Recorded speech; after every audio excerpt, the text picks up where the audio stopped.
اعلان بالفور 1917 یہودی آباد ہونے شروع ہو گئے اور اصل میں اسی کے لیے خلافت کو منسوخ کرایا گیا۔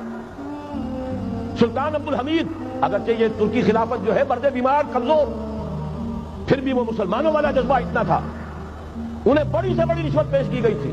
ظاہر بات ہے یہودیوں سے بڑھ کر رشوت دینے والا کون ہو سکتا، جن کے ہاں ایسے بینکر ہوں جو 40 بلین ڈالر کا ایک چیک لکھ سکے۔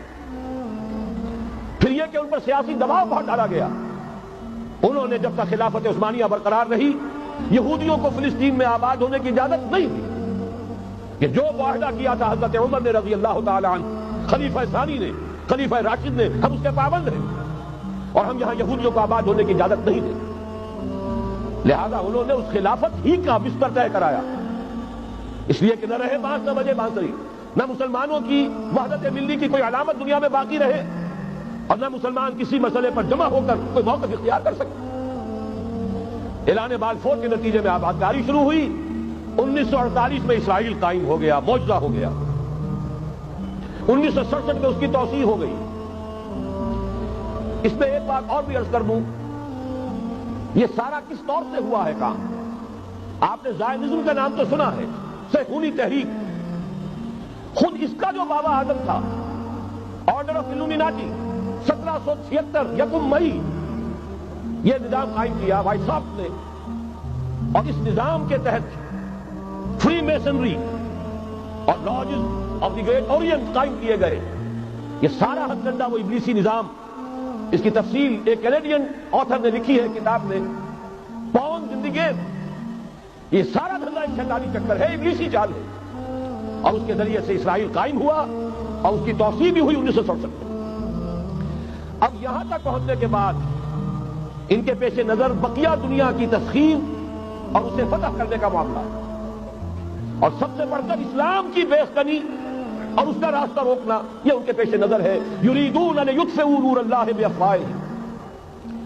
صورت اس وقت کیا ہے؟ یورپ اور امریکہ سے آپ مشرق کی طرف آئیے، پہلے عالم عرب ہے، عرب مسلم ورلڈ۔ مجھے یہ کہتے ہوئے سب دکھ ہو رہا ہے، پورا عالم عرب وہ فتح کر چکے، وہ عرب ممالک کے جو اسرائیل کے ساتھ کسی میز پر بیٹھ کر گفتگو کرنے کو تیار نہیں تھے۔ آپ دیکھ رہے ہیں کہ لائن لگ گئی۔ کبھی صرف انور سادات نے ریکگنائز کیا تھا، پوری دنیا میں شور مچا تھا، اس پر لعنت ملامت ہوئی تھی۔ اب تو ایک ایک کر کے، وہ شاہ حسن ہو چاہے شاہ حسین ہو، اب تو وہاں سے ویزے ختم ہو رہے ہیں۔ سعودی عرب اور امارات، انہوں نے جو کچھ کاروباری بندشیں لگائی ہوئی تھی وہ ختم کر دی گئی، ان میں نرمی پیدا کر دی گئی۔ یہ صورتحال ہے کہ واقعتاً ان کی جو عالمی تسخیر کا پروگرام ہے وہ آگے بڑھ رہا ہے، اور بدقسمتی سے امت مسلمہ کا جو قلب ہے، اس امت کا قلب امیین پر مشتمل ہے۔ هو الذی بعث فی الامیین رسولا منہم یتلو علیہم آیاتہ ویزکیہم الی آخر الآیہ۔ حضور بھی امی تھے، انہی میں سے تھے صلی اللہ علیہ وسلم، لیکن آج وہ قلب جو ہے عالم اسلام کا وہ یہودیوں کے شکنجے میں کسا جا چکا ہے۔ اکثر وہاں کے جو حکمران ہیں امریکہ کے ایجنٹ ہیں، اسٹوجز۔ یہ حالات جہاں تک عالم عرب کا تعلق ہے تلخ حقائق ہے جو بیان کر رہا ہوں، اس لیے کہ آپ کے سامنے رہنا چاہیے۔ یہ اقبال نے کہا کہ دنیا کو ہے پھر مار گئے روح و بدن پیش، ابلیس نے پھر اپنے درندوں کو ابھارا، اللہ کو پاور دیے مومن پہ بھروسہ، ابلیس کو یورپ کی مشینوں کا سہارا۔ یہ دوبارہ ایک بہت بڑے پیمانے پر حق و باطل کا گھمسان کا رنگ پڑنے والا ہے۔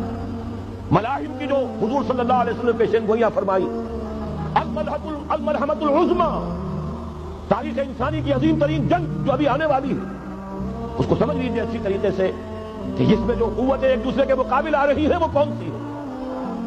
نیو ورلڈ آرڈر کہنے کو امریکہ کے زیر قیادت ہے، حقیقت میں امریکہ خود یہودیوں کے پنجے میں ہے۔ یہ وہی ابلیسی طاقت ہے جو آگے بڑھ رہی ہے۔ عالم عرب کو فتح کرنے کے بعد اب ان کے پاس اگلا عالم اسلام کا حصہ ہے، غیر عرب مسلم ورلڈ۔ ایران ہے، اس کے شمال مشرق میں ترکستان ہے، روسی اور چینی، مشرق میں افغانستان ہے، پاکستان ہے۔ یہ ایک بہت بڑا سالڈ بلاک ہے۔ اس کے بعد اگرچہ ہندوستان آتا ہے، بھارت، ظاہر بات ہے کہ وہاں مسلمان اقلیت میں ہیں سوائے کشمیر کے، لیکن یہ نوٹ کیجئے کہ وہاں بھی کم سے کم 15-18 کروڑ مسلمان موجود ہیں۔ آج بھی دنیا کا سب سے بڑا ملک جس میں مسلمانوں کی تعداد اور جن کی نفری سب سے بڑھ کر ہے وہ بھارت، اس کے بعد پھر انڈونیشیا، ملائیشیا ہے، اس سے آگے ہے پھر فار ایسٹ، ابھی انہیں فتح کرنا ہے۔ نیو ورلڈ آرڈر کا یوں سمجھیے کہ ابھی یہ ہارڈ نٹ ٹو کریک، ابھی ایک لوہے کا چنا ہے چائنا کی شکل میں موجود۔ اور مجھے یاد آ رہا ہے ڈی گال کے الفاظ بہت سے لوگوں نے سنے ہوں گے، اس نے کہا تھا کہ ہم نے خامخواہ روس کو اپنا دشمن بنا لیا ہے، وہ تو ہمارا بھائی ہے، وائٹ ریسس، وہ تو بنیادی طور پر یورپین قوم ہے۔ Beware of the yellow masses of the east, تمہیں گھبرانا چاہیے، تمہیں خبر لینی چاہیے، وہ مشرق بعید کے جو زرد رو لوگ ہیں، China, Indo China, Japan, yellow races. ابھی اس نیو ورلڈ آرڈر کے لیے جو فتح عالم اور تسخیر عالم کا پروگرام ہے، اس میں پہلے غیر عرب مسلمان دنیا اور پھر یہ فار ایسٹ کا خاص طور پر یلو ماسز، یہ ہے کہ جنہیں ابھی انہیں ٹیکل کرنا ہے۔ اور اسی لیے میں کرنا چاہتا ہوں، حقائق ہمارے سامنے رہنا چاہیے۔